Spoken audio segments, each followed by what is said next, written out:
Hello, welcome back to the channel. Today we're diving right into how to track software licenses in Monday.com, your complete guide for 2025. First up, you'll need to create a new board. Click on the plus icon at the bottom of the left panel and select Board. Name it something like Software Licenses. The reason we do this is to keep all the relevant information centralized and easy to access.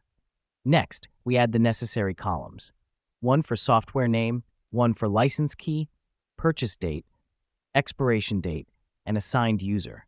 This helps us because all this information is critical for managing software licenses.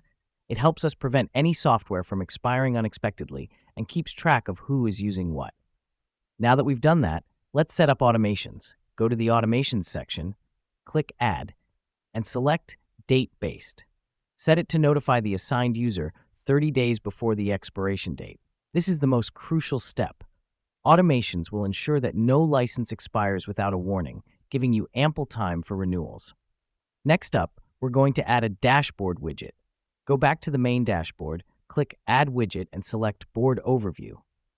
Here, connect the Software Licenses board. This will provide a quick snapshot of license statuses right on the dashboard, so you can stay on top of things without even opening the board. Lastly, let's add a timeline view to our board. Click on Add View on the board and select Timeline.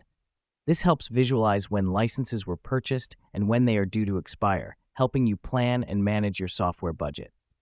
And that's it. You've got a fully functioning system to track and manage software licenses in Monday.com. Remember, effective license management can save your organization time, money, and a whole lot of headaches. Thanks for tuning in. See you next time.